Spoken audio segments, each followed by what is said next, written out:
Qani Turkiya aktivi? Yes.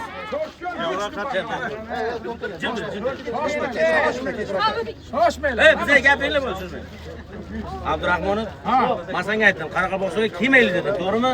Kiyimini To'rtko'l tumanida kelmayli dedim senga. Guchakan lekin. Guchagan biroz. Demak, To'rtko'l!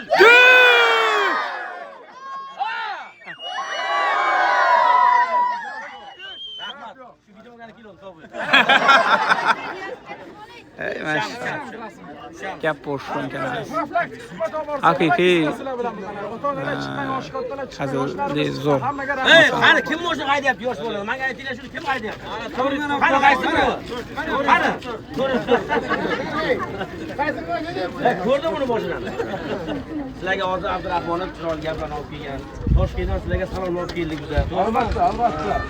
Avvalambor yana bir marta assalomu alaykum ota-onalar yig'ilgan mana. Xo'p, hozirgi kunda xabaringlar bormi yo'qmi bilmadim. 1-dan 30-ga qadar xavfsiz va sog'lom yurtaylik deyapti, to'g'rimi? Albatta. Endi buni faqat xodimlarda o'zi kurashish kerak emas, birgalikda kurashishimiz kerak. Endi nima degani bu? Bu har qanday tizimda u o'g'irlik bo'ladimi, yo narkomaniya bo'ladimi, yo bo'lmasa qotillik bo'ladimi, umumiy tarzda hammasi shu farzandlarning shu kelajagi uchun birinchi o'rinda.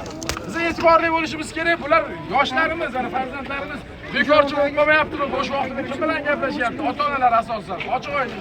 Sizlar shu uchun, ya'ni farzandlar uchun yashaymiz. Shular uchun ana harakat qilamiz. Topganimiz shu oilaniki, to'g'rimi? Ko'chadagi ketayot begona ham begona emas aslida. Bu bizani akamiz shunaqa qarasak yaxshi bo'ladi. E'tiborli bo'lib avvalambor shu oylikda birgalikda kurashib, shu hamma narsaga qarama-qarshi kurashsak o'ylaymanki, tez kunlarda barcha muammolarni bartaraf qilamiz. To'g'rimi ota-onalar? Demak, gap ko'paytirmaymiz. Albatta.